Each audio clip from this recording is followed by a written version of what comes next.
Makala hayo kwa kina, makala ambayo nakuacha naye usiku wa leo. Mimi naitwa Cecilia wa Kesho Mathuva. Usiku mwanana, kwaheri.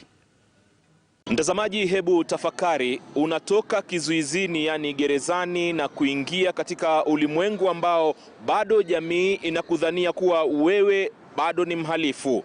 Haya ni makala maalum ambayo yanaangazia baadhi ya waathiriwa ambao waliopitia hali hii ngumu.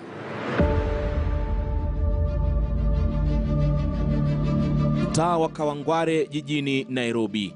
Hapa ndio mpaka unaoingia mtaa wa Kangemi, makazi yaliyoko katika mitaa ya Westlands hapa jijini. Lea Masicha anaendelea na shughuli zake za kawaida katika maisha anayoyafurahia, na kwa uchache anayachukia. Na hivi ni kwa nini? Miaka 5 iliyopita alizuiwa rumande bila kufunguliwa mashtaka kwa muda wa miezi 7. Mwajiri wake wakati huo alimlaumu kwa kupanga wizi katika makazi ya mwajiri huyo kaunti ya Bungoma, ambako alikuwa akifanya kama kijakazi. Nilikuwa nimefua hiyo Saturday asubuhi. Hiyo jioni nimeacha nguo zikiwa kwa kamba. Akaniambia, "Hebu enda hivyo utoe hizo nguo." Sasa hiyo saidi natumwa kutoa manguo ndio saidi ilikuwa imetolewa hizo tiles juu. Ile hali ya kuendelea kutoa, na kulikuwa na jamaa anaingia na ngazi. Kumuuliza ni nini mbaya? Hatakuwa ni wewe hujajua, wewe ni suspect hapa, kumeibiwa na ni wewe ndiye mwenye wanasema ulikuwa hapa wa mwisho.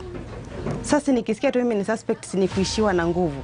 Nikawekwa kwa hiyo gari. Hiyo kuandikisha statement ndio kuchukuliwa simu na kuingizwa kwa karumu hapo. Hapo ndio ilikuwa mwisho wangu wa kurudi kuona watoto. Hayo ndio masaibu ya wakati huo. Mlezi huyo wa watoto 5 mwenye umri wa miaka 35 aliyewaachia wanaye dadake kumlelea, alizuiwa asijulikane aliko hata kwa watoto wake 5. Ila siku moja akiwa rumande alitaka kuwasiliana na watu wake, ila hadi siku ya leo anajutia kufanya hivyo.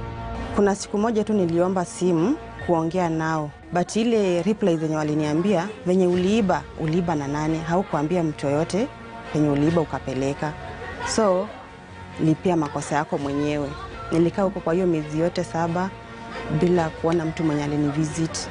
Alivunjwa moyo akidhania ni ndoto, ila bado hajayaona mazito. Wakati huo alizongwa na fikra za mambo mabaya mengi sana akilini mwake. Kule kwenye naita kwetu, sio kwetu real, mama alitulelea huko. So huko already wamesema hawezi karibisha criminal.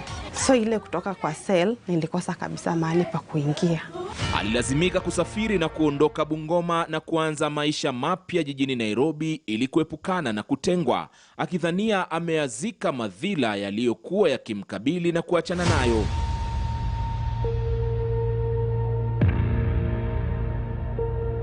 Kilomita 47 kaskazini mwa jiji la Nairobi ni katika sehemu ya Gatuanyaga huko Thika katika kaunti ya Kiambu.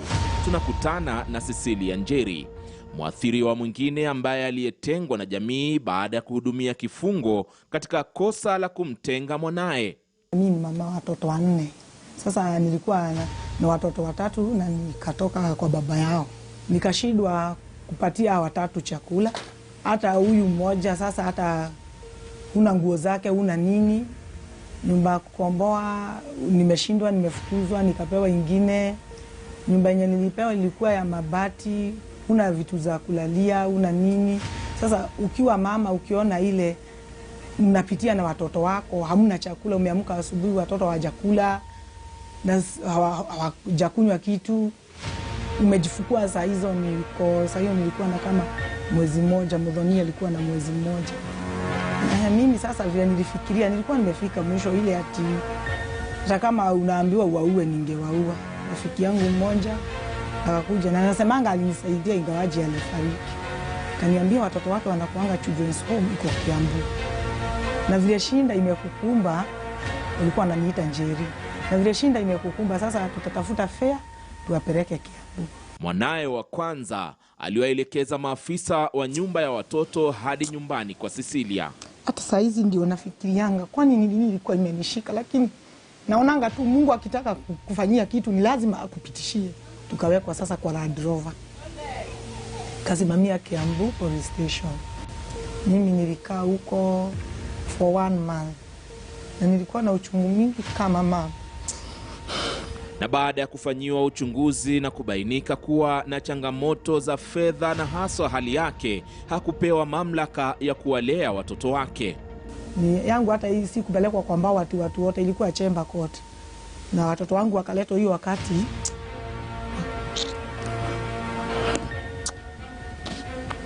hiyo wakati wa judgment yangu. Nikaambiwa nimefungwa mwaka.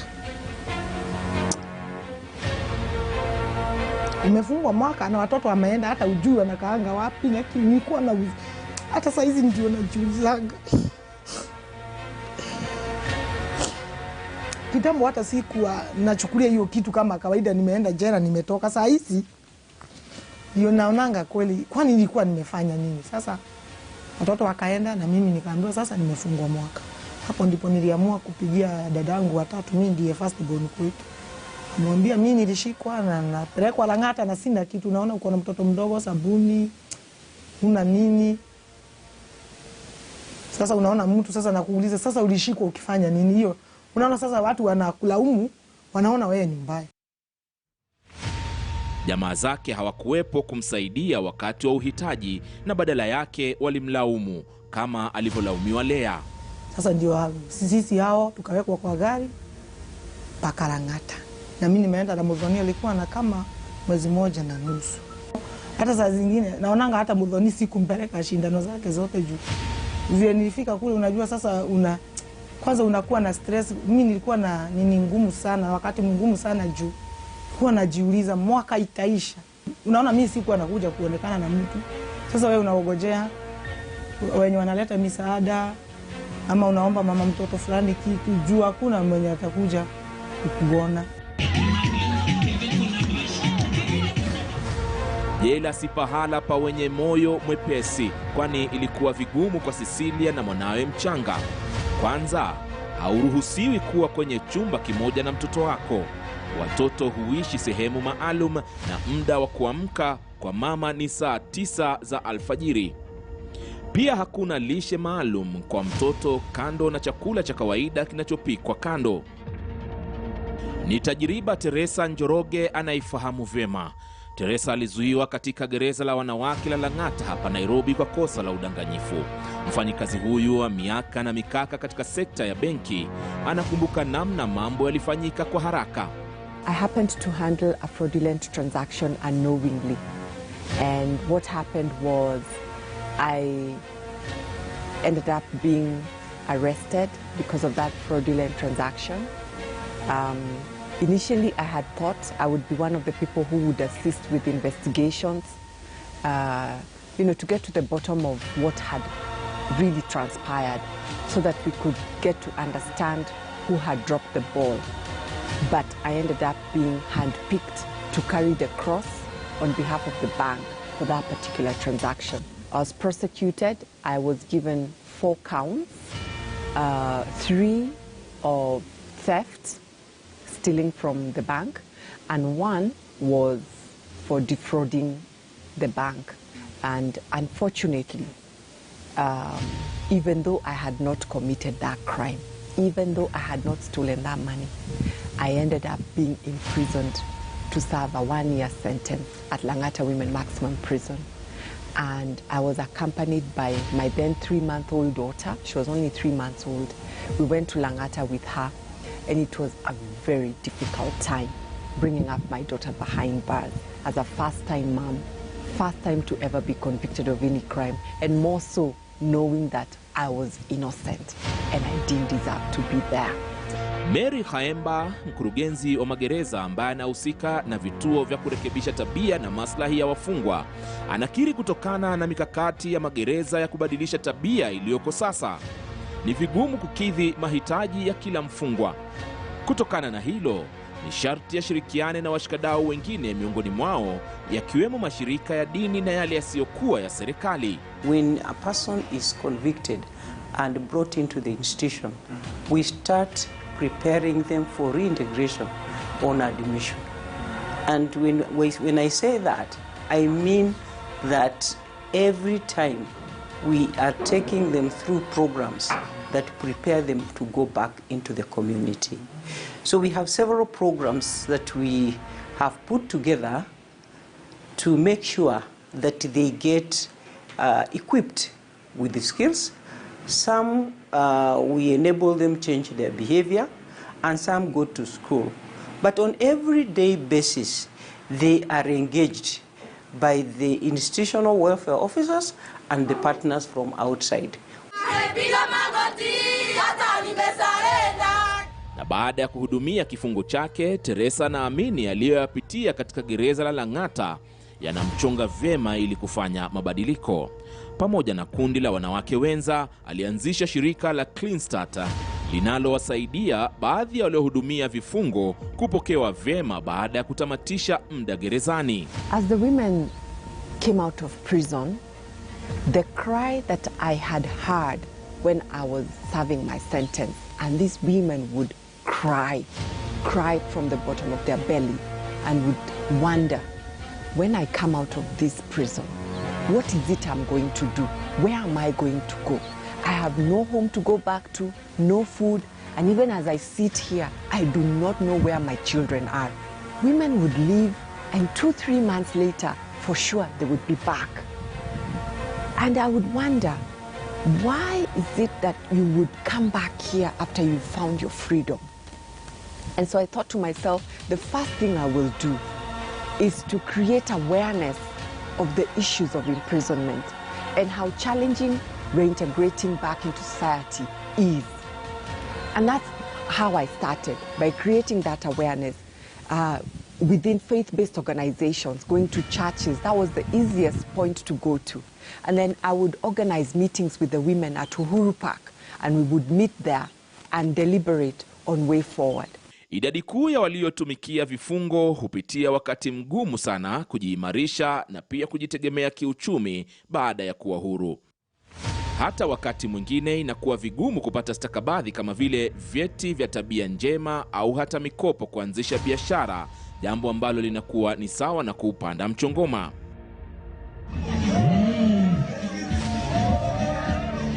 Ila kupitia miradi ya mashirika kama la Clean Start imewasaidia wengi ambao walihudumia vifungo kukubaliwa na vile vile kuja na mbinu za kibiashara ili kuweza kudumu, zinazowakinga kutenda maovu na kurejea gerezani.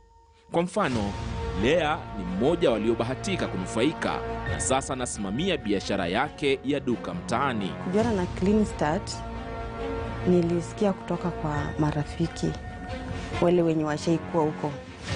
So ile hali ya kuongea yale masaibu yenye napitia Nairobi, ile sina mtu wa kunishika mkono, na yule mwenye kwa naelezea pia alikuwa na masaibu kama hayo, akataka kujua kwa nini familia inakutenga. Ndio nikamwelezea yale ya Bungoma. Kumwelezea ndiye akaniambia kuna shirika hapa linasimama na wamama kama mimi. Ndiye akanifikisha kwa kifupi sasa. Clean Start nakumbuka siku ya kwanza tu waliniita hapa Vika. Na Clean Start, kweli ni Clean Start. Ni kusafisha kabisa na kuanzia mambo mazuri. Juu sasa kutoka tushikane na wao, sasa nimekuwa mama mwenye anajisimamia na familia yake. Juu hata ukisema hii, una hii, wanakushika tu na wananga ile moyo, roho ile ya kukufa ati huyu jana tulimsaidia, leo tena, wakuangi. Bora tu ni uambie. Na ndio nilikuwa naambia Teresa, hii kazi wanafanya, hii ni Mungu anafanyia. Shirika la Clean Start ni mojawapo ya mifano ya mashirika yasiyokuwa ya kiserikali yanayosaidia nafasi ya serikali ambayo haipo. Mashirika ambayo husaidia maisha baada ya kutoka kizuizini kwa waliokuwa kizuiliwa. Huu ni mwanzo tu, ila kuna mengi yanayohitaji kuafikiwa, ikiwemo kubuniwa kwa sera, kutengwa kwa bajeti, mafunzo ya jamii na uwezeshaji wa moja kwa moja ili kusaidia watu wa aina hii. Mwanasaikolojia katika hospitali ya Chiromo anaelezea umuhimu wa makundi ya kuwasaidia watu ambao wametumikia vifungo pindi wanaporejea katika jamii. They have a number of expectations that when they are getting out of the prisons, how are they going to meet how are they going to meet the life outside the prison? What are they going to do? Are people going to welcome them back?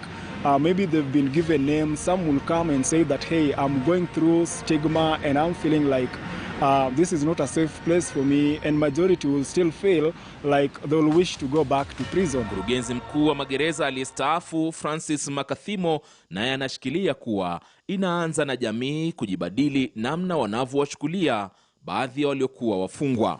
First of all, when we understand these are human beings and they are just like you, and you are not even better than them, because maybe what we have done is more than what they have done. For example, when we come to corruption, there are so many people running around here and they are corrupt, and they are supposed to be in that prison, but they have never gone to prison. They have never been imprisoned, because maybe they can well hands for those people who matters altogether. So anybody can land in prison, like our Mau heroes. When they were in the forest, the Wazungus were calling them terrorists. But with us, when we are here, as our brothers and fathers, we are calling them good brothers who are struggling to bring us to freedom. Na huku wakati unapoponya jeraha, muda mwingine makovu yanayosalia hujitoa peupe kiasi cha kusonga na maisha inakuwa changamoto. Matukio yake huendelea na hayamuathiri pekee mfungwa wa zamani, bali pia familia zao na hata zaidi watoto. Itakavyokuwa, maisha yanapiga hatua. Kulingana na saa hizi vile nang'ang'ananga na najaribu kuwaonesha upendo.